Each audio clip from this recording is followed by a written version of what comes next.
If you want to get money from FEMA or from the Red Cross and that sort of thing, you have to go through an application process and it takes time. But there are lots of needs that people have that are immediate, and that you can't just get handed to you for free. Specific medications, lots of stuff that you just need for your personal care every day, menstrual products, and everyone has individual needs that aren't just lined up in a row at a shelter, and you had to get access to the shelter in order to get to those things. So with the nature of sprawl and the nature of the parts of town that flooded and the fact that people's cars are flooded, people weren't necessarily able to access the aid. So we just gave people with no questions asked, here's money, and we set up a form that people could fill out to do that just through Google Forms. And then we gave $30,000 to a nonprofit organization that works specifically with the undocumented community. We knew that, there was a lot of threatening behavior going on during the storm. They said, oh, no one's going to get, interviewed by ICE or arrested during the, if you go to a shelter. And then at the same time, President Trump visited the NRG Stadium shelter and had Border Patrol act as his security during that time. And I actually worked right by over there, and it was clearly sending a message. And so we knew that there was a lot of fear at that time, just because most of us only speak English. We weren't going to have as much access to maybe people who were monolingual Spanish. And so we wanted to make sure that an organization that could get the money where it needed to go had it. So we donated the money directly to that organization. Okay. So some other organizations were working on rebuilding. And so initially we had a strong list of people that needed their homes to have a muck and gut, which is where you pull out all of basically everything and you pile it up on the corner. And so we initially had enough people and we could just keep doing those, but we started running out of our own contacts to do that with. So initially we worked with the Texas AFL-CIO and the Texas State Employees Union, and we were helping union member families. Then we moved on to helping with West Street Recovery. They had a list, so we acted as a volunteer org through using their list and identifying families that needed help with muck and guts. And then eventually organizations started doing rebuilds. So we would come in and do the first part, and then we would clear it out so that then the other organization could come in and do the rebuilds. Other than that, we didn't do a lot of, on the financial aid side of things, we didn't work with a lot of other groups on that.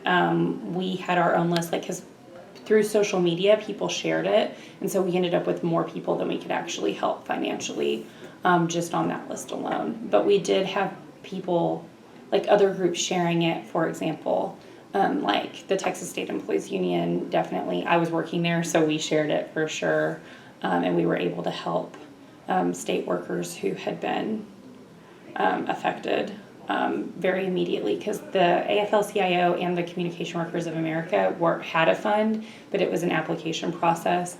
So whenever people would come in to apply, I was able to also help them immediately, so that while they were waiting to receive larger funds from larger organizations, they would have something to help get them by. Two of the union members that we worked with early on, one of the first weekends we went out, had really sad stories. One of them was somebody I happened to be really close with. And when we went in his home, you could see that it was already in really bad condition before it had happened. And what happened is he lived somewhere that flooded during Allison. And he got his money and he owned his home. He's a state employee. He owned his home, had scraped together all his pennies that he could. Definitely not a well-paid position that he's working with in the state. And he paid people to help fix his home during Allison, and they did like almost nothing and then took his money and left him high and dry. So when we were going in, we were dealing with things that were left over from the time before. And he had been living like that since Hurricane Allison, which I can't remember when that happened, but it was a very long time ago.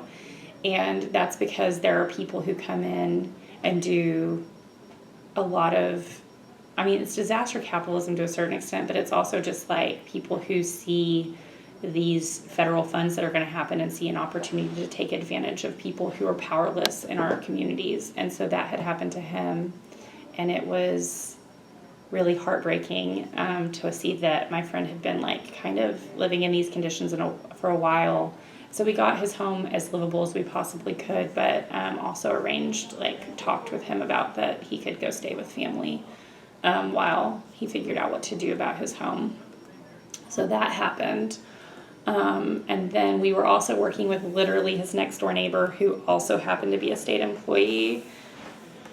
And she lived in a rental home, so we didn't do as much there.